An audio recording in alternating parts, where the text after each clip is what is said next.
And hello everybody, welcome back to the Point Blank podcast. I'm your host Dan. And I'm your co-host Dom. And as always guys, we've got a lot to discuss over the next hour or so as we go over the new one in, one out migrant deal as it's came into effect. And we've seen some videos, of course, circulate of these individuals crossing over on small boats being detained.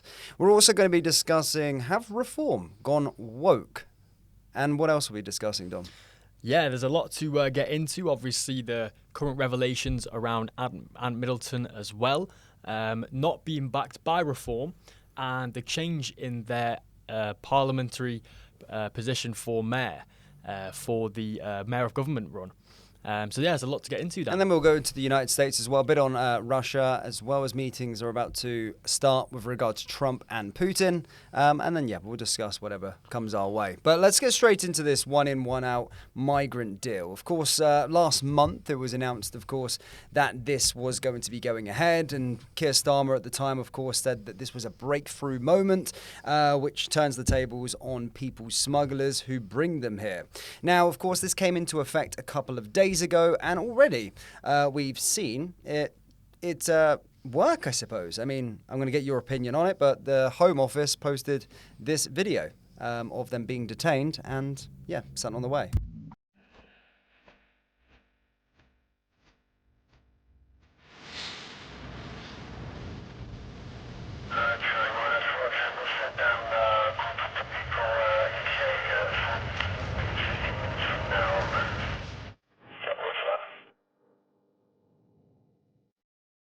So that was Keir Starmer's comment there. I said that if you enter this country on a small boat, you'll face detention and return. I meant it. Does he mean it, Dom? Well, that's up for debate, isn't it, Dan? I think Starmer's past wouldn't suggest that he is serious in them claims. We only saw about maybe 60 or 70 people. Yeah, I mean, it was several dozen that was being quoted, but we're seeing 300, 400, sometimes a day, even more sometimes a day cross over. So where are the other individuals going? Oh, well, straight into the hotels? Straight into the hotels, straight onto 4-star hotels on Canary Wharf. So it's not necessarily stopping the problem, really. And we've already got tens of thousands already occupying, living in HMOs, living in hotels at the taxpayer's expense. So exactly, Dan. And I find this very hard to believe, considering Keir Starmer's past. Keir Starmer has a very shady past when it comes to serving the rights for illegal immigrants and actually fighting for them rights within his role as a barrister. I'm going to bring up one case here from 2003 where he won the case that gave illegal migrants access to UK benefits. Now, 20 years later, we're now living in the chaos that he's created. Back then, he basically fought for the rights for people who were currently seeking asylum claims, so the claims were being processed, and he fought for their rights to get benefits in the UK. Now, Ben Habib put it brilliantly here. He said in 2003, Keir Starmer won the case that gave illegal migrants access to UK benefits. 20 years later, we're living in the chaos he created. We're preparing for wars we may never fight, while thousands illegally cross our border every month with full legal protection. This isn't defence, this is surrender. Wow. So what do you think the change of tune is in? Well, I think he's trying want to look like he's doing something. Yeah, this is part of his sort of propaganda campaign to appeal to these centre and more right-leaning constituents. And, I think it's a sham. I think it's false. I don't think he actually means it. I think he wants to look like he means it, and this is part of his sort of propaganda campaign. Well, do you want to see what Yvette Cooper said with regard to, obviously yesterday we did see the first Channel migrants detained, and this is what Yvette Cooper had to say with regard to it.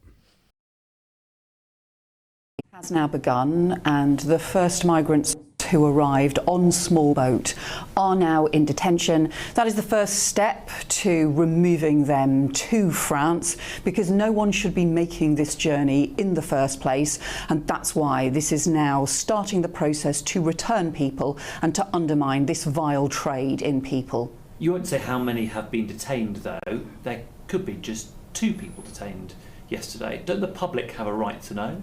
Well, we will provide regular updates for the public at every stage. That's why I'm confirming today that the pilot has now started and the first migrants who arrived on small boat are now in detention.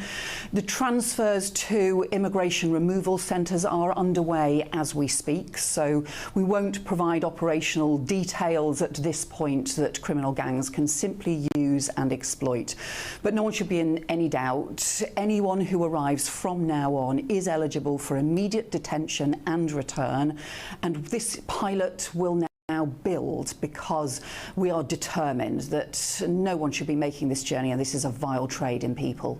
You say return immediately, but your colleagues have admitted the scheme will face legal challenges and possible delays. How soon will the people that have been detained yesterday be deported, and could this appeals process last weeks or months? Well, the pilot has now begun, so the first migrants who've arrived on the small boats are now in detention. We will then swiftly make the referrals to France, and that process will now start to be... Oh, okay, that's it. So, yeah, thoughts on that? Yeah, she's talking about this kind of vile trade of people, and we'll have to see. Obviously, it's at least it's a step in the right direction for now. Yeah. Saying that they're going to detain all people that come, but we've heard a lot about the Labour government. It's one thing saying something; it's one thing actually doing it. But there is a lot of loopholes that she's mentioned in that claim where they're able to kind of sort of come over from a safe country to a safe country. Now, what I've done is I've had a look into the ECHR loopholes that these migrants are completely sort of using to get into the country. So the main one that she's talking about there is called the Dublin Regulation, and the inconsistencies around the enforcement of this. Now, the Dublin Regulation basically means if someone enters the EU through sort of Greece or Italy, for example, they should apply for asylum there, but they're not. Now, the Dublin Regulation is in place to stop people from kind of picking and choosing and shopping around to see where the best asylum claim is and which country it is that they want to sort of make their asylum claim in. So the key here is that none of the people who are crossing over are making their asylum claim in France. So they're waiting. Yeah. So this goes into the part where they're economic migrants, okay? So they're not making their asylum claim. They're waiting to get into the UK, and then they make a fresh, brand new asylum claim in the UK because we have the best or the worst, depending on what you look at it, asylum benefits. Yeah. Now, the second one is called the Family Reunification Provisions. So this is laid out in the European Convention for Human Rights, which, by the way, was made in 1951. And the legislation is still being used today. Now, it's quite a tricky one because it says everyone has a right to a family, a right to respect for private and family life. But that can be interpreted in many different ways. What does a family life mean? Does that mean a nuclear family? Does that mean parents? What about their parents' kids, so their brothers? Yeah. What about their families? Where do you draw the line? Yeah. And it's not clearly stated in So the it doesn't say EC. like immediate family or anything like that? No, it doesn't. No. It just says the right to respect for private and family life. Wow. Now, this is where you get these like botched claims. For example, the Afghanistan Scandal, where one person was able to bring 23 family members over. Yeah. And this is the type of legislation that's getting skewed by these asylum lawyers, allowing multiple people to come over one asylum claim. Wow. Yeah. No, there's definitely loopholes in there, and you're talking about 1951 is the legislation that is still using to this day, which sums it all up, really. But as I said, just to play devil's advocate a little bit, I'm no Labour supporter or anything like that. But is this, whilst the channel crossings are the highest as ever been, I suppose, under this Labour government, are they in fact doing more than previous governments by actually detaining and deporting people? I know it's early days, but are they taking a step in the right direction? I mean, from that video, you'd have to say yes. Yeah. But let's be honest, the bar was set very low by the Conservative government. Yeah. We're talking about the failed Rwanda scheme. Yeah. That I think cost hundreds of millions and, deported like 10 people. Well, to say on the Rwanda scheme, I don't think they actually. I mean, it got shut down before it actually even started, so we never really actually got to see if it would have worked at all anyway, because Labour took over and they scrapped it straight away. So to say that it failed as such, I think it was too early to say. And see, Trump has taken on what we had already taken on with Rwanda, shows that it probably could have worked, and he thought it was a viable method to hosting them there, detaining them and deporting them back to their origins. But yeah, I mean, look, I suppose it is early days. We'll have to see what happens. But with this Labour government, their track record, you just don't trust anything that they do. And exactly. And their henchman is literally the guy that created the mess of illegals claiming benefits in the UK. There you go. So how much can you actually trust this man? I don't think many people can trust anything that Keir Starmer says, because it's a bag of air most of the time. And he turned back on literally every single manifesto plan he made this time last year. So you can't really trust him. But let's see what happens. Have you got any more on Labour? No, but I do have a little bit more on the sort of the claims with the of course. Yeah, go for it. Obviously, they use a lot of these kind of key terminologies in order to get their asylum claims accepted. The first one is kind of sort of race and nationality. They'll say they're part of like a discriminated race or nationality. For example, kind of like Kurds in part of the Middle East or something like that. Kind of hard to prove. Which is a bit of a grey area, especially when you know the ones that get accepted and you know the ones that don't. Second one is religion. So if they say that they're a Christian in Afghanistan, things like this, and they go to church a couple of times, they can still be practicing the Muslim faith while going to church, but they just need to prove they've been a couple of times. They can say they're being persecuted by their government, things like this. And it's an easy one to do as well, because who can prove what religion you are? And, they used membership in a particular social group. Now, this is really the wild card. This is the one that says, like, stateless people or groups that are discriminated, such as, like, gay people, people part of, like, the LGBTQH2 plus community. You can go on forever with that one. So things like that. Again, it's a good angle for them. Very hard to prove. Who can say they're gay? They don't have to prove their private life. Do they? No, exactly. They have to kiss a man on camera, do they? And obviously political opinion as well. So they can say, for example, the people who assisted the British and American government in Afghanistan, they can make claims that they're being persecuted by the Taliban. And they had to seek refuge in Pakistan, which is where we know the 23,000 original claims came from that was imported in 2023, which rose to over 100,000 after you add their family members as well. But it's easy to fake. You just say you protested once and you just hope no one digs into it. Yeah. So these are the laws that asylum lawyers know. And they know the key words to say. They know how to position themselves within these claims in order to get them accepted. And it's all through the European Convention of Human Rights. This is the problem. We need to make our own Convention of Human Rights. And the key is, Dan, none of these people are European. So how can you say the European Convention of Human Rights applies to the whole world? Yeah, no, exactly. That's a very, very good point. But it all does stem back down to the ECHR. We need to leave that ASAP. Well, talking about a political party that said that they are going to be leaving the ECHR, Reform UK, they've come under a lot of stick this week due to them going woke. A lot of people believe that they're turning into a uniparty with the way that they're currently going. And we spoke about reform quite a lot. In fact, we did a bit of a reform versus advance in 2 episodes ago, I think. Where we spoke about the two. But did you hear, of course, the news? Well, you've heard it. But the news with regard to Middleton. Of course. Apparently no longer going to be the mayor of London. In fact, is going to be replaced by another candidate, that being, of course, Layla Cunningham, who, of course, I suppose controversial for many that were back in Reform, is also identifies as a British Muslim. Is it clear which audience Reform are targeting for votes now or not? I think they're pandering to the centre and the left. Nigel has already come out publicly saying he's very left of field when it comes to migration. Now, the key problems in London, crime, mass rape, sexual assaults. Can you actually trust these to be, solved by, this sort of Muslim replacement? It's a difficult one to say. Now, you can guarantee that, these problems will be tackled head first by Ant Middleton, who's a lifelong patriot, part of the SBS, which is the most elite fighting force of the UK. And he's already come out publicly saying he wants to run for this. And he's got a massive support from the UK populace.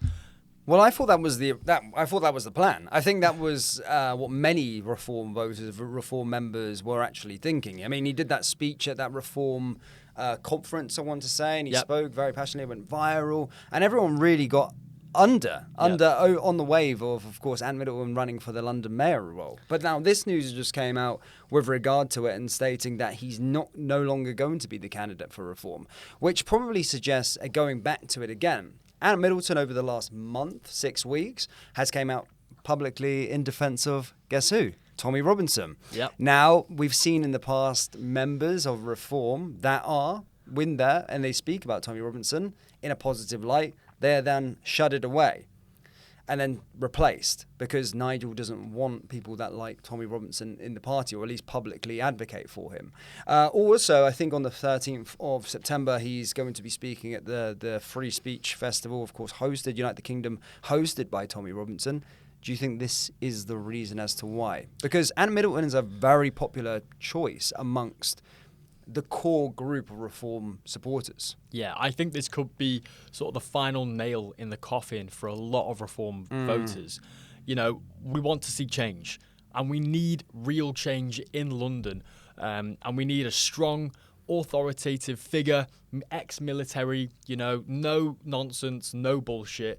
And that's exactly what Ant provides. But replacing him with kind of like this centre or left-leaning sort of ex-councillor with obviously Egyptian national as well, or Egyptian descendant. I just think they're debasing themselves. Who are they pandering to? Because they're not pandering to the left because they say they want to sort of tackle these immigration issues. They're not pandering to the right because they keep axing these outspoken right-wing politicians like Ben Habib, like Rupert Low, now at Middleton. Where are they going to go? I don't know. It's really. I've told you. I've been off. I was on the Reform train last summer into maybe December. I was really getting behind the hype, and I've said it publicly quite a lot. I was in no man's land for a while. I don't know where they're going. After the Rupert Low situation, I was rubbed the wrong way by Nigel, especially when he was proved completely innocent, and then still kicked out of the party. When arguably I would say he was the best politician within Westminster, let alone the Reform Party. He asked the difficult questions and he was going about his business in the right way, I felt. So I've been rubbed the wrong way with regard to it, but it's just constantly things ticking over, happening over the last few months. And this is another one. I'm thinking that was the really lucrative thing, the thing that got me attracted to Reform a bit. Ant Middleton being the London mayor, I really think he would have been a realm for change. But now seeing this, I was already kind of out already with it, but I can see this could probably be, as you said, the final nail in the coffin for many that were maybe on the sideline and getting irked the wrong way with regard to where Reform was heading. Yeah, exactly. And, I just think like they're going in the complete wrong direction now. I don't really know where they go. There were reports that Zia Youssef is pushing for a lot of sort of Muslim MPs and getting a lot of his friends in power. This goes back to the sort of top-down hierarchical structure of Reform that we discussed in the latest episode. It really is power concentrated in that Zia Youssef and Nigel Farage sort of relationship there. And, a bit with the board members as well. But, this is a power that, is in Reform right now. And I don't think it's going to change. But would you think, and now this would be completely unethical, and I don't suppose, and I don't expect, I would like to think in a democracy that politicians don't do that, but we've obviously seen it, of course, in the summer. Labour lied to get into power and then completely changed everything, backtracked on their manifesto. Could this be what people will be framing as a masterclass? I see a lot of people commenting saying, Nigel's just trying to get more votes and then he will switch once he's got the votes when they're in power. But that's completely unethical. But do you think there's a case of that, or do you just simply think Nigel is turning it into a uniparty and they are going more central? Yeah, I think Labour did that on the previous government. sort of run into the election. Yeah. You know, they said a lot of things and then they didn't do any of them. Mm-hmm. So you could say yes, but I don't think he's going to get the votes that way. I don't think he's pandering to this middle. You know, we've got a disenfranchised part of the country who are on the right-leaning spectrum, and they are politically homeless. You know, they will not vote reform unless they know that their will is going to be implemented on the country.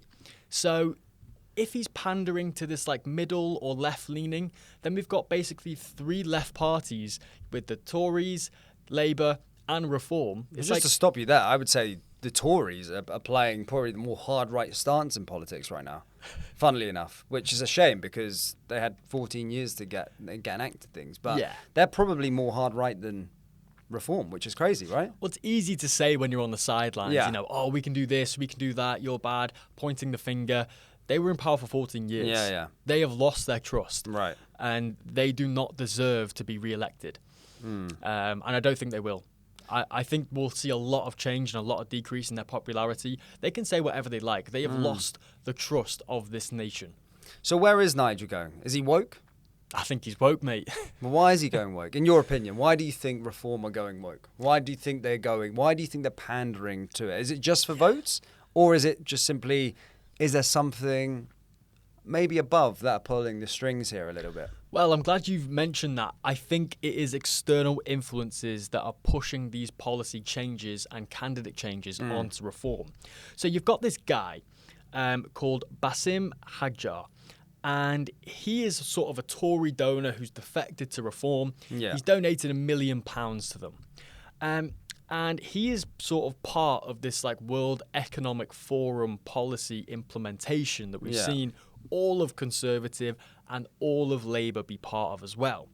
So, you know, he's part of this kind of like globalist agenda almost, and he's the top donator to Reform. So you can see how there's a conflict of interest there when you're wanting change from the previous two parties that have been into power, but yet the third party is funded by the same people who funded the previous two. So, you know, the people behind the scenes are simply just jumping on the bandwagon here.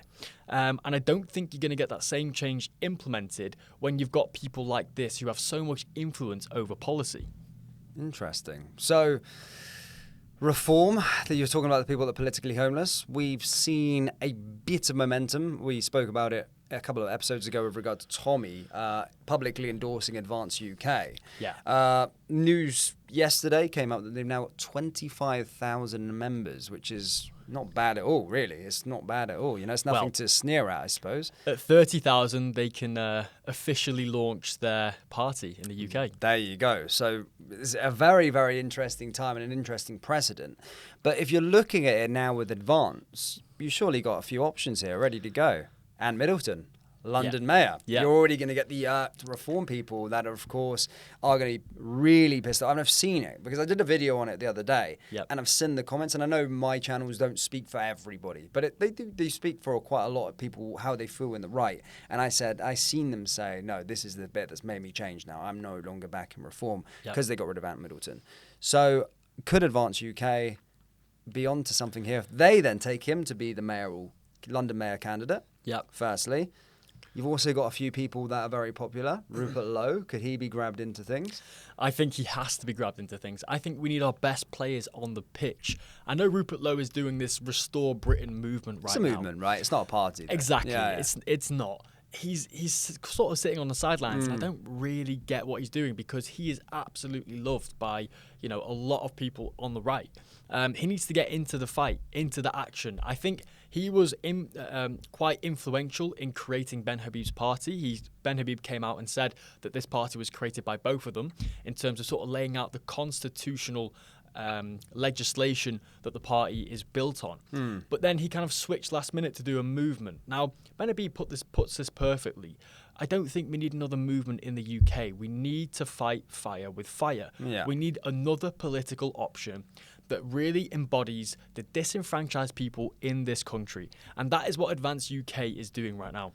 So that could be, well, you never know when they get to 30,000 members, which looks like it will be imminent. Yep. Could we get an announcement shortly after stating Mr. Low has, of course, joined the force officially, or potentially being the leader of the party. Yep, absolutely. And you got other people like Robert Jenrick as well, who are great. He's in the Tories, exactly, in the Tories. But I think he's very hard right. I think he's more hard right than many. And I think in terms of a leader, I think we're speaking a bit about off camera. I do think people don't trust him because he was a Tory his whole days. But we're saying, at time he was very low around the party. There's 400 MPs in place.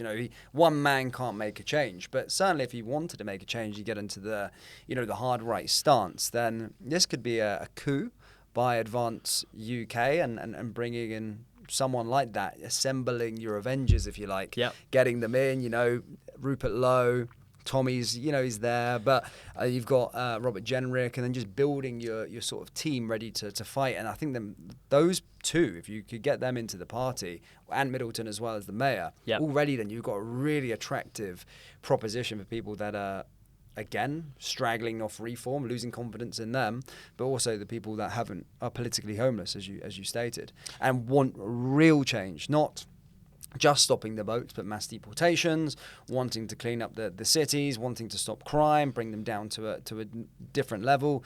That could be a really, really good start from Advance UK, and I'll be looking at eager eyes what happens with an announcement following them getting to 30,000, which isn't far away at all. No, and it's not. With that announcement, possibly it could happen. It may already have happened by the time you're watching this podcast. So it's true. Who knows? It could be moving very, very quickly. And you know what? I feel like this comes into this sort of recent trend, which really started with Trump in 2016 with populism. Yeah. And these sort of outsiders, these business people with no political ties coming into government with principled stances. Yeah. This is exactly what Ant Middleton is doing. I think this could, and Rupert as well, who was he chairman of Southampton? Chairman of Southampton, but a businessman, of course. And also donates his whole salary every month to charity, which I think is... They're not in the game for the money. No. They're in the game to make a real change, and I think that's really dangerous when you're uncorruptible. Exactly. You can make a real difference, and we've seen it with Donald Trump. So it could be a possibility, of course, with regard to advance. Exactly. It's going to start this whole wave of populism, and I think that's going to be really, really beneficial for Advance UK.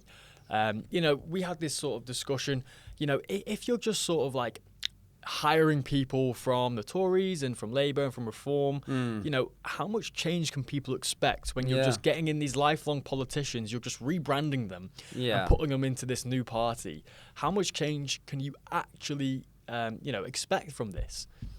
Yeah, no, nothing at all, because it's leopards don't change their spot, so to speak, as a famous quote and a famous saying. So, I mean, I can see it. I can see why people are at by reform, and I can see the attractive proposition currently now with Advance UK, and we'll certainly have to see. But it's not just about Ant Middleton that, of course, is irking people away from reform. There's a talk the other day. I mean, Sarah, one of their MPs, was in a video discussing with regard to them now supporting the digital ID. I just want to show you this video quickly. Digital ID cards. Sorry, I just want to show you this video with regard to the digital IDs, because we felt that, these parties reform, they wouldn't have been for it, but this is what Sarah had to say.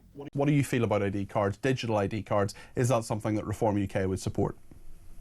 Well, look, I personally don't have a problem with an ID card. I don't see what the issue is. Most of our information now is on our smartphones anyway. Can we trust the system, though? Well, what more? How much more could we be at risk? As I say, all of our information is out there in a cloud, in the ether, whatever you want to call it. It's all available, isn't it? We can all be tracked now if somebody wants to track us. What do you feel about ID card?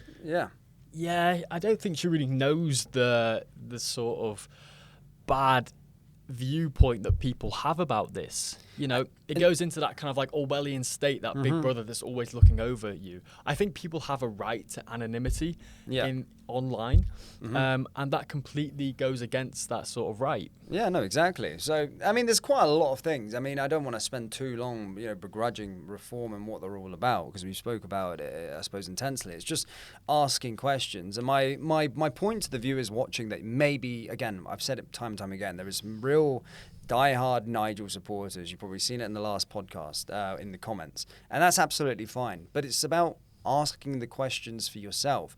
Are you going to get the change that you desire by voting for an in particular party? And just because you've staked your flag into the land now, 4 years out, you are open to change, and the jury can always be out with regard to any political party. And that's what I would ever say, is just do your own due diligence, make sure that what you're voting for aligns with your values and views. And I suppose the good thing, the bad thing is, well, the bad thing is we've got another 4 years of Labour, but I suppose the good thing is we can see what's going to happen. You've got time to see whether you can go for this party or that party, depending on your feelings. So, the jury is still out, but I feel I'm getting pushed away from reform massively. And it's been happening for about 8 months now. So, yeah, I think we're going to see a lot of people jump on the sort of advanced UK bandwagon, especially when they start implementing MPs. And they sort of get their feet on the ground as a political party in the UK. I really want to see them do well. I want to see there be a challenge to reform, and that may hold reform to account more. I think so, and then that could also help reform be better if they were supposedly going to be the next party in power. But as stated, guys, there's time to go. I am interested to hear your thoughts at this point. Comment down below. Where are you standing? Where are you on the whole? Where are you politically? If a general election was called tomorrow, who would you vote for and why? Do let us know down in the old comment section below. Now, kind of going from the London mayor role, of course, Anne Middleton is no longer going to be the candidate, so it says in reports.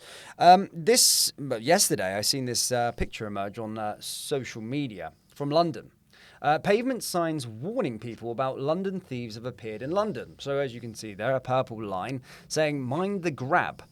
Step back from the curb. Phone snatching hotspot." Well, this is just victim blaming, isn't it? That is mental. Yeah, it's weird, the terminology, mind the grab. I thought... So now they're taking, it's like a play on mind the gap on a tube station, something that you can't control, and it's there for your own safety. So instead of going after these thieves and stopping them, they're making the people who have phones and being stolen from to take the accountability onto themselves. Yeah. And then with also the self-defense laws in the UK, how can they take the responsibility? Exactly. This is victim blaming. This is the government informing that their citizens that they're about to get robbed, but doing nothing about it. That is bonkers. We're going to be seeing more signs coming up. This is a stabbing hotspot. Be careful, you may get stabbed around this area. Mind the stab. Mind the stab. What the heck? That is just doing, again, it's like doing everything other than tackling the actual issue. Yeah. I mean, that's almost laughable. Mind the grab. Step back from the curb. Phone snatching hotspot. Yeah. Now, what are they going to do next? Ban people from walking on pavements? Yeah, no, exactly. That is actually mental. I can't believe we're actually seeing that in 2025. I mean, I can believe it actually, but I mean, Ant would have taken care of that. Yeah, I don't think there'll be a lot of I think there'll be a lot of deterrence for phone thieves if Ant was the mayor. I think it sort of militarised the police straight away, do stop and searches. You can tell who's doing it. I mean, if they're in all black with a ballion on a Seron, I mean, they're not going out for a picnic, are they? Yeah, no, exactly. So just another bonkers thing, I suppose, within the UK. Is there anything else you want to discuss on the UK? I know we've got quite a lot of stuff to go in with regard to a bit of war, a bit of geopolitics. We're going to go into. But I just wanted to see if you wanted to round up on anything within the UK. So this is Robert Jenrick on GB News. Talking about a massive national security threat that he was reprimanded for. But he's blown the whistle, he's stuck to his guns. I think it's really important we take a listen to this. I was astonished when I read this in the Daily Mail this morning, the Daily Telegraph this morning. You were basically reprimanded by a top civil servant for daring to tell the British public that migrants, let's be careful how to describe them, migrants linked to ISIS and Al-Qaeda had crossed the channel into Britain. Do you think you've done something wrong, by doing that? No, absolutely not. Look, I was shocked and angry when I received that letter, but I wasn't backing down. I'm not going to be silenced by Yvette Cooper or her officials at the Home Office. It is absolutely right that the British public know exactly what's happening, and there are terrorists and terrorist sympathisers who are breaking into our country on small boats and on the back of lorries who pose a very serious threat to the British public. The small boats crisis, as I've now been saying for years, is a national security emergency. We've seen terrorists enter the country. The security services are literally tracking these people, and they've got a big enough job to do as it is without having to devote resources to that. We've had terrorist incidents. A man was killed in Hartlepool by a terrorist just last year. And we're also seeing states, hostile states like Iran, smuggling spies in through the small boats. This is a very serious situation. The Home Office, frankly, should not be trying to cover this up, but actually tackling it head on to keep the public safe again. Yeah, and I'm sure lots of people at home would agree with you and what you just said. However, the government would say that you broke or suggest you broke the Ministerial Code, possibly even the Official Secrets Act by doing that. Well, look, if they went to as much trouble trying to silence me or cover this up as actually getting on and tackling this, then we would all be safer for it.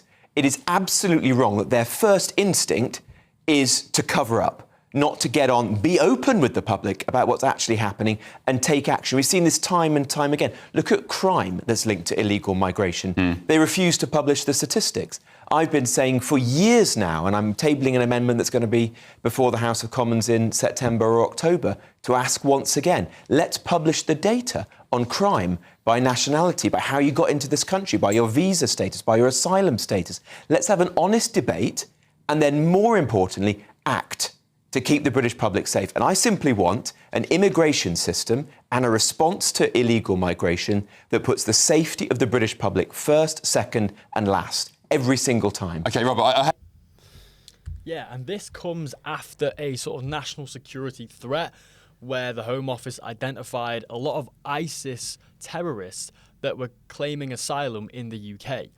And I think there was a plan that was foiled recently where they wanted to go into primary schools and attack young children, film it, live stream it, things of this nature. We have to tackle this problem head on. And I don't think Yvette Cooper is doing the British public justice by trying to reprimand Robert Jenrick in order to blow the whistle on this. Yeah, well, yeah. I mean, listen, I keep hearing this time and time again. It's been a common theme on most of the podcasts that we're doing is cover up. Why is there loads of things always talking about covering up all of the time? Why are they so busy covering things up and not wanting the public to know about these certain things, all in the aid of protecting a minority? It's it's a scary time. And to be fair, credit to him for coming out, and credit to the Reform Councillor a couple of days ago as well for blowing the whistle and saying, no, these individuals that sexually assaulted these young girls were actually illegal migrants residing at hotels. I mean, there's a lot hush-hush stuff that they want to do. We see with Southport as well, the grooming gangs. There's a lot of covering up that the Labour government are pretty well known for, and they continue to do so and want to try and keep the public blind and deaf to the real ongoings and the threats to this country. But he makes a very good point, and you made a good point about these individuals coming in. So Iran sending spies, it's a foolproof plan. If you want to infiltrate a country, what an easy way. You don't even have to pay the digs of their terrorists. They kind of just come in, live in the hotels, get into the mix of things, and it's such an easy way to infiltrate a country. An invasion as such. And IS, and can you blame them if they want to inflict terror on a country by taking an easy way into a nation to infiltrate it? Yeah, massively. We're paying for the invasion of our country. And they're paying. We're paying them to inflict terror. Yeah. And they're like, what? Yeah, this is a great time. 2025 Britain. What an amazing time to come in. We can just literally do what we want and get paid for it. Yeah. It's Get a new iPhone out of the back of it. You also had a whistleblower that you were touching upon earlier about potential IS, did you not? Or was this the whistleblower? This is the same whistleblower. Right. Yeah. Okay. So essentially, there was a whistleblower who got informed of a Facebook post. Right. Who kind of blew the whistle on this whole ISIS scheme, plan. And I think the Home Office, this is why they're trying to reprimand Robert. Okay. And then Robert came out and spoke publicly about it. Oh, I see. Touching upon it now, I don't know how credible it is, guys. As I said, do your own due diligence. I don't take everything I see on X, but there's I suppose quite a notable account that you probably do follow on X, and he posted this on X. And again, as I said, take it how you want. Do your own due diligence. We're not saying that this is correct. I just bring you information and you can work out for yourself. But this is what his pinned post was to yesterday. He said, jihadi training camp in the UK, question mark. Spiritual Warriors is a training camp in the Peak District ran by radical Islamists who has praised Hezbollah and the IRGC. This man is dangerous and this business should be closed. And then this was the video that went along with it.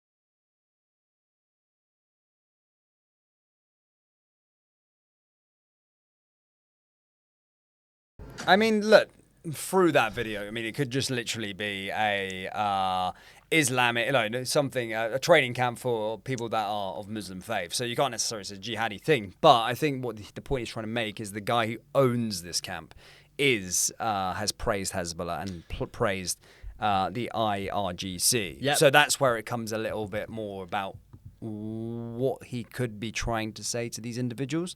We've seen it in years gone by and months gone by, people being radicalized at these community centers and stuff like that. So something to be wary of.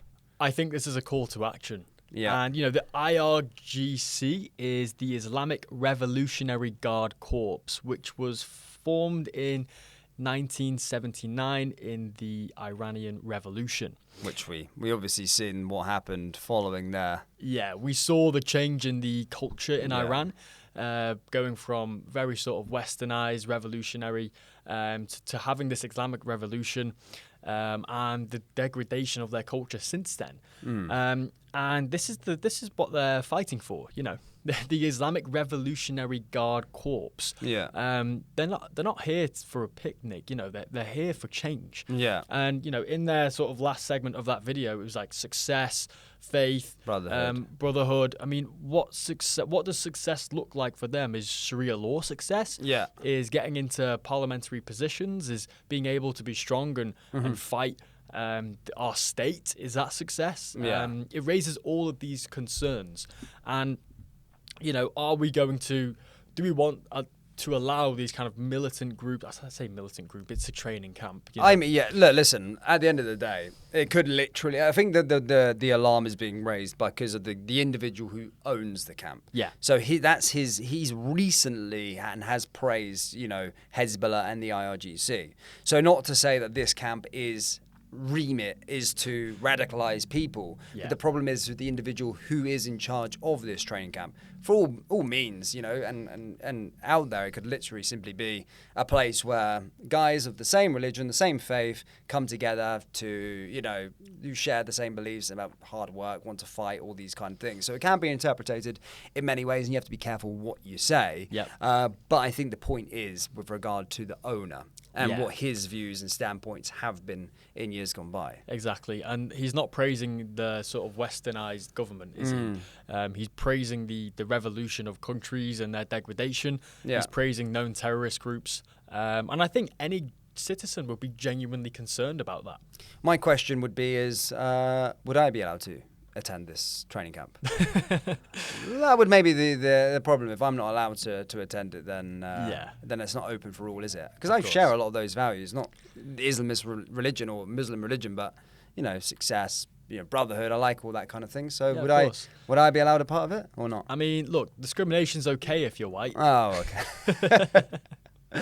But speaking about wars, I suppose, unless you got anything to talk about in the UK space of things. No, of course. Okay, well, we could be seeing the end of the whole Russia war by the looks of things. Donald Trump and Vladimir Putin have agreed to meet to discuss Ukraine peace deal in, I quote, the coming days. Donald Trump and Vladimir Putin have reached an agreement to meet in the coming days, according to the Kremlin. A venue for the meeting is expected to be announced later, with both parties beginning to work on the finer details of the meeting. And of course, the agreement comes after the US president said there was a good chance of a leaders' summit between Ukrainian President Zelensky and Putin. And this, of course, would be the first meeting of the two since Russia launched this invasion of Ukraine. Thoughts on this? Yeah, I mean, he's backing his word, isn't he? Said he would end the war? I've seen Russian politicians come out and say the terms of the agreement are very favourable. Yeah.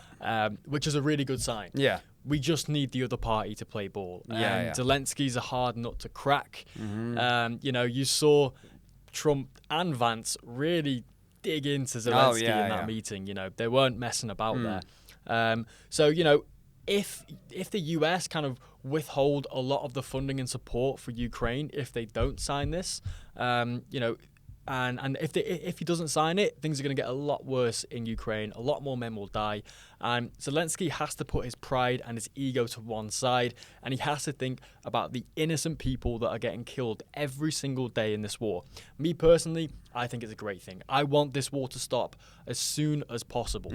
And I think this is a step in the right direction. Well, because this guy's our age. It's the people who look at it from the politician side of things. They're not the ones getting killed. It's guys our age that would probably be friends. If they spoke to each other, they'd probably have the same traditions, values, all these kind of things, same ages. They would be friends, right? But they're just being killed, slaughtered. And that's what you got to try and do, stop the killing, which is horrible to see, especially so many young men, and a lot of them will be living with their injuries for the test of time. This has been a really, really bad war, and I think we're having a conversation just before saying it's probably up there with one of the worst since the Second World War. Yeah, and I think a lot of the figures have been kept from us. I think the death toll is probably in the multiple hundreds of thousands for both countries. And, what's interesting about Ukraine is they don't hold elections when there's a war. Yeah. So we know 100% that there will be an election as soon as this war ends, and Zelensky will be out. Yeah. The Ukrainian people will not vote him back in. And then he is, I fear for his safety. That's all I'm going to say really? on that matter. Yeah. Wow. I don't think he's going to be around for much longer. But, you're right. This for me, is interesting because I'll be interested to see the provisions they put in place in regards to the expansion of NATO. Yeah. We know that NATO were responsible for antagonizing Russia, especially with the 2014 coup, where a pro-Russian government was elected. And of course, there were questions about the legitimacy of that election. But, the West funded a coup to switch out the government, and that's where Zelensky came in as a puppet of NATO. Yeah. And you can see the national security threat this poses to Russia. And you can kind of follow that logical chain, which is why they invaded. So I'll be interested to see what the provisions are in terms of NATO's expansion to the east. Yeah, well, as well with any deal, right? And this is what coming back to Zelensky as well. Making a deal on something, you're fighting something. A deal is you have to make sacrifices on both sides to come to it, because not every party is going to get what they want. That's what kind of a deal is. It's compromise. Compromise. So I suppose it looks like Russia are compromising. You're saying with the voices coming from the Russian government that they're kind of happy, favourable. So we'll have to see what happens on the Ukrainian side and the Zelensky side. But yeah, I mean, it definitely needs to end. And Trump again, if it does happen, Trump again saying something that he said he was going to do. Yeah, I mean, he's a man of his word, and he's sort of been putting the pieces in place in order to prove that he's a man of his word. I think it's a great thing. I think it's he could get the Nobel Peace Prize for something like this. Oh, massively. For bolstering, for sort of bringing both sides to the table and getting this deal done. I think I've spoken to a lot of Ukrainians who've had to escape in very harsh conditions. This has been a massive terror for the Ukrainian people who do not want to go to war and are being militarized by the Ukrainian military scared to leave their houses. People haven't left their houses in literally years because they're scared to get militarized and sort of mobilized. They're just being like nabbed they're on a night out and they just have to, videos of like a van coming around and just stick them in the back of the van. Yeah. And you're like, just getting like lambs to the slaughter, just going out there. Especially for, a military background myself. Like, I think the thought of fighting in there now where it's like, there's a bit of honor, I suppose, with battles in years gone by where it's just shooting. You fight each other and you're in kind of control. But nowadays it's like drone warfare, which is just scary, savage, and if there's anyone out there, never. Life is far too precious to be going to these sorts of situations and fighting in a war like that. It's never worth it. You're Not right. worth it at all. They just meet to the slaughter, just sort of cannon fodder, and a lot of people. I've seen a lot of people with sort of mental disabilities as well get pushed to the front line. The crimes against the people of Ukraine and Russia are awful. And I've actually seen one video of a guy who hadn't been conscripted yet, but every time he goes out, he brings a grenade with him, just in case. So if they try and mobilize him, he just shows the grenade, and wow. Yeah, I don't think they'll want to mess with him. Random question, I suppose, is your opinion. Do you think Putin is misunderstood in the West? Do you think we're given a narrative? The UK, the USA. Do you reckon we're given a story from our media about Putin that's not necessarily true? Yeah, I think the West has this misconception that that Russia is under massive propaganda by Putin, and I don't think it's the case. No. We've spoken to a lot of Russian people. Well, my dating history.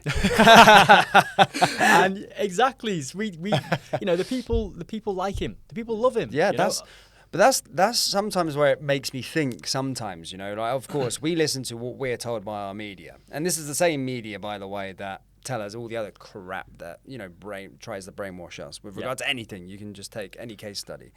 But what I would say is that if I ask any British person out with, and I'm not talking of individuals inside Russia, people will be going, oh, well, they're just saying that because they have to say that, being listened to watch. I'm saying out with Russia. So if they're living in Dubai, they're living in Bali, they're living in Vietnam, whatever, you ask them this question, what do you think of Putin? And majority of the people that I speak to personally, and you can say otherwise, oh, we love him. We love him, love him. They've not got a gun to their head whilst they're saying that. But if I were to ask in the same countries, what do you think of Keir Starmer? And everyone goes, we hate him. He's a bellend. I hate him. He's an absolute dick, blah, blah, blah. So there's more support from their people to Putin than, say, UK people for Keir Starmer. It's true. And, a lot of Russians see this as a war on ideology as well as a physical war. They see this war against this kind of woke push, this LGBT push on sort of society. They see this push as the degradation on society of the West, and they see this as a war to stop that happening for Russia. I think that's quite important. And we have to say that we are, victim to our own propaganda as well. With this, how many news articles has claimed Zelensky as a war hero and Putin as a war victim, not a war victim, a war villain? Exactly the same tone of language, and I think people are quite propagandized into thinking these things when if you actually speak to the people, they're implementing his will. And I think it's quite interesting. I often ask myself and say, when our media, especially our media in the UK, if the BBC are telling me to hate somebody, I look at it about Tommy Robinson, Andrew Tate, Kate Hopkins, Russell Brand now. I try and think to myself, why do they want me to hate these individuals? And then you actually do your own due diligence and your thing, and you again, I suppose people have different opinions on all those ones I mentioned. But for a while, I believed the propaganda with regard to Tommy Robinson. I never really, I was more moved over to the right side of for politics with regard to Andrew Tate, so I never really seen it. But I seen his message was very powerful, Tate's especially. So often when our media are telling me to dislike someone, I often go, why? So I ask myself the same question with Putin. And with that, I'm not saying that he's a good guy. I don't know personally enough about him, personally. But what I do get when I speak to Russian people and try and understand is I do see a lot of support for him. And I'm not speaking for every Russian, by the way. There's some Russians equally that probably dislike him. But the vast majority that I've spoke to personally, it's usually really good things about him. He protects us from all of this ideologies and stuff like that. Exactly. And what you've seen in Ukraine is the religious persecution of the Russian Orthodox churches. You know, he's banning and tearing down these churches that, practice the Russian Orthodox branch of Christianity. There's no news headlines about that. You know, there's no news headlines about taking people off the street. And you know, you don't see those videos. You just see it all like the villainization of Russia rather than Ukraine. And what the wrongs that they're doing, whether who's right or wrong, I suppose you can speak about and argue it all the time, but Russia's press is always negative and is never talking about the good things that they do, and Ukraine is always nothing's bad, nothing's gone wrong, they're just doing everything perfect, and Zelensky's this hero. Like, exactly. After I kind of got irked the wrong way is that we're the biggest ally of America, and when Trump and Vance gave him a good hiding and gave him a good talking to, the next day he was on Downing Street getting paraded around like some hero. If I was Trump, I'd have been like, you Ellen. Yep. You know, you're undermining his authority and his words. You know, I've just done this in a way to get the best for the deal, to stop this war from happening. And our closest allies are parading him around like some hero. Yeah. As he gets some cash. And I think the UK is partially responsible for the elongation of this war. Yeah. We know that Boris Johnson was absolutely critical in breaking down the peace talks not long after the war started. Yeah. And, you know, this is apparently the right-hand government, you know, the leader of the Conservative Party at the time, that was wanting this war to go on. And, you know, we can go into, like, the military-industrial complex and their lobby on government, the amount of money that they're making on sending these weapons to Ukraine. I think it was something ridiculous, like 1.6% of GDP for the year was sent to Ukraine from the UK. No, Keir was flexing this as well. He was like, we're going to be supplying ammunition to Ukraine, and our factory workers are going to be the ones getting paid for it, as if it's like some flex. We were doing this as a win for Britain, sort of thing. Yeah, I mean, I don't think like it as is. if it's some big deal that he's done. Like, we're the ones that are going to be doing it. The British workers are going to be the ones that are going to be profiting off of this. Yeah, you know, let's give all these military things for free, and somehow that benefits us. No, but it benefits the warmongers and the leaders of these military supplies that are profiting off this. You know, we talk about the minerals that are going to be siphoned from Ukraine. There already talks about mineral repayments. I mean, America was big on that. You know, a lot of the money and weapons from America were given for free. Yeah. I think Trump is now wanting, okay, no, look, we need these minerals to pay back for this loan. Is the UK going to be involved in that deal? No. No, that's not going to be the case at all. Have you got anything more to say on Russia, or can we move into? I mean, we were talking earlier on as well about the Donald Trump issuing a $50 million arrest warrant for the Venezuelan socialist president.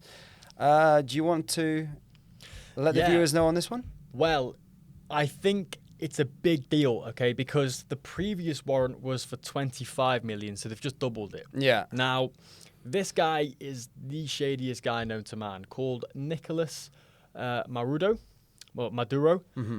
So basically, the US caught over 30 tons of cocaine. Much of it was laced with fentanyl. Right. And they followed the link and directly proved that the leader of the Venezuelan political party was involved in these dealings. So he is the forefront man. He is trying to smuggle drugs into the US. We know that fentanyl kills about 50,000 people a year, and he's been identified and labeled as a terrorist group. Now, it comes after a very shady election in Venezuela. He kind of declared himself as the president. Obviously, his political oppositions have been subjected to a lot of warfare as well. But he's using a lot of these sort of cartel groups as sort of shell businesses to conduct these shady dealings. So the US has now just announced $50 million for any information leading to the arrest of the Venezuelan president. I think this is massive. Yeah, wow. Yeah, and I think, he's a very shady man. The Maduro government issued a warrant for his political opposition, who then fled to Spain as refugee. They only offered $100,000 for his arrest, and then he's got $50 million on his head. So it's very shady. A lot of things going on. So wait, this might sound dumb, I suppose, but where is he going to be? What? So Trump has issued $50 million in terms of a reward for information leading to the arrest of him. Who's arresting him? America? Yes, America. What, need to be housed in America? A bit like Escobar? Yeah. They want to extradite him to... Yeah. And they've already seized... Oh, because of the impact that he's having within... Oh, okay. Exactly, yeah, because of the import of drugs. Yeah. They caught the drugs in America. Right, I to see. transport So then it into becomes America. a problem. Right, I get exactly. And, the US has responded and already seized over £500 million, about $700,000 worth of assets. This includes 9 cars and 2 private jets. This guy has got a lot of money behind him, and because of these shady dealings, we know the street value of 30 tons of cocaine. Oh yeah, it's definitely not cheap. So this guy is the forefront of these massive criminal organizations, and also the leader of Venezuela. So it doesn't look very good for Venezuela. Well, that just sums up why they're in such a bad place, Venezuela. I mean, how does someone elect themselves? Just takes over. It's like almost like you've got the militant group and you've got the force. Yeah, they just like run it over. Yeah, and then you just arm the leader. Yeah. Wow, that's crazy. That is actually wild, to be fair. Okay, moving on from one Spanish-speaking country to another, closer to home. Of course, Spain came out with a big announcement with regard to banning Muslim festivals. Is that right? That's correct. Yeah, this comes after the riots that we saw in Spain not long ago, only a couple of weeks. I know you covered this quite extensively on British Stand. So the town has come out essentially banning Muslim religious festivals from public space. This comes after the sort of centre, the left party and the right-wing party all voted to ban Muslim festivals because of the terror that they inflicted on this local town. Wow. Now, what counts as a Muslim festival, though? Is that like Eid and Ramadan and all that sort of stuff? Yeah. Wow, that's big. Is that just one town, did you say? Yeah, it's one town. Not nationwide? It's a local authority in the southeast Spain. Right, okay. And this is a religious festival such as Eid and Eid al-Adha, which is another Muslim festival.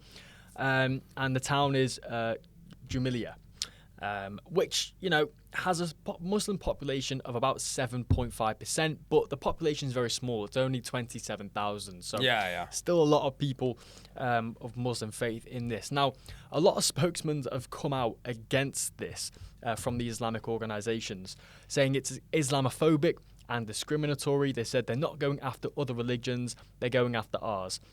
He said, referring to the recent rise of sort of apparent racist rhetoric and attacks, he said that he's rather surprised by what's happening in Spain. For the first time in 30 years, I feel afraid. Well, what about the local population that were afraid of all these sort of riots that were happening not long ago? 100%. What about the terror that they were inflicted? And he's saying they're not going after any other religions, but Spain is a Catholic country, predominantly. Yeah. That should be the religion that they do fully protect within their country. Yeah. Exactly. They're not there to appease everybody else, and if they've identified this as somewhere where more crime is or more rioting is coming from, then there's hundreds of Islamic countries that you could move to if you want to do something like that. Exactly, and this is the kind of sort of backwards talk we see. They want all the rights in Christian countries, and they want to sort of change the status quo. The status quo, exactly. Now, it's expected to be challenged in Article 16 of the Spanish Constitution, which states that freedom of ideology, religion, and worship of individuals and communities is guaranteed with no other restriction on their expression that may be necessary to maintain public order as protected by law. But the issue is here that they're endangering the public by these festivals. And this is what we saw. So that's the way that they could go about banning it. But obviously you said this is at a local point, I suppose. Could the Spanish president, Spanish prime minister override this? So it's been voted on by local authorities. Now, they have the sort of power to allow these religious groups to use public buildings. Right. So it's banning public buildings Right, from I being see. used for these festivals. Oh, I mean, okay. they can preach it in private buildings Yeah, and they yeah. can do all these Okay, things. yeah. But it's just like public buildings. And, you know, and they talk about like the long history of Islam in Spain. And we know that in the sort of 13th century and before, near the whole of Spain was under Islamic conquest. And then, you know, they were invaded by Christians, as put here. I mean, liberated, in my opinion, by Christians. And they were swiftly kicked out. But this is what we're talking about. Like, why are you talking about 13th century and 10th century law of the Muslims in Spain? That was 700, 800 years ago. Yeah, exactly. So I don't think they have any Clutching at straws, yeah. Yeah, big time. You know, but they're allowed to talk about their history and their rights and claims to lands, yet British citizens aren't. Well, Spanish, but yeah. I mean, the thing with the Spanish government is like, following that whole Morocco, like there was North African migrants, there was a bit of a feud, riots happening, and they were like going and attacking actually Spanish locals in certain towns, which we've seen. But what I seen was something that sort of mirrored what happened last summer in the UK, was that the government and the police, or especially the media, they were gaslighting and saying it was the Spanish people that were the problem, saying that to the media, and the politicians were coming out also on public and saying, yeah, this is Spanish thugs, Spanish hooligans that are doing this. And I seen like videos of the media covering the stories in these local towns and saying, oh no, tell the truth. They're shouting in Spanish, tell the truth, why are you lying, and all these kind of things. So we've seen it from the top end that they were kind of the same as what the UK were doing. So it's interesting to see that now that locals have, of course, kind of made their decision with regard to this. But I don't know I don't know Spanish law, I don't know it too well, but I don't know if that's something that could be overrided from them, because it does feel like the Spanish politicians are left-leaning a little bit. Yeah, true. Which wouldn't really want that kind of thing to come into force. But But you know, these government buildings, these you know, local buildings, public access buildings, they are maintained and controlled by the local government. Exactly. And really, they should have the authority to say who uses them and who doesn't use them. Yeah, that should be in their power. Well, the fact that we're seeing this report probably suggests that they do have that power. Otherwise, it would have just never have materialized. So it does look like they do have the power for it. So yeah, credit to them. Fair play. Yeah, and the Spanish state can't kind of micromanage everything. In a country, you know, there needs to be power in the local level. And also the main level, the highest level. So you know, it'd be interesting to see if this does get challenged in court. Obviously, I think they have the right to do this. I think it's fair, you know, that they should have the right to dictate who uses their public buildings and not, and who does this in public and not. At the end of the day, they're a Christian country, and if anything's sort of threatening their rights and threatening the rights of the Christian populace, then you know it should be dealt with. Yeah, no, exactly. No, that's a good point. Anything else? Yeah, no, I think that's pretty good. I've gone over all the parts that I wanted to go over. Nice one. Well, there you go. That's us for another episode. The episode is coming thick and fast. We're really appreciating the support recently here on the channel as well. So do keep giving us your feedback and let us know what more points you want us to cover, topics and whatnot. We're still kind of working it out and getting into a rhythm of things of how this podcast is going to proceed. But yeah, for now, we'll see you. We'll be back on Monday, sharp and swift. Uploading in the usually kind of late afternoon, but you'll see us go live. Make sure to hit that notification button so you can watch our live episodes as they premiere. It can be part of the live chat. We are very active reading the comments as well. So if you have any thoughts, any opinions, whack them in the comment section below. And this has been another episode of Point Black. I'm your host, Dom. And I'm your co-host, Dan. Guys, like, subscribe, and we'll see you in the next one. Take care. Peace. Peace.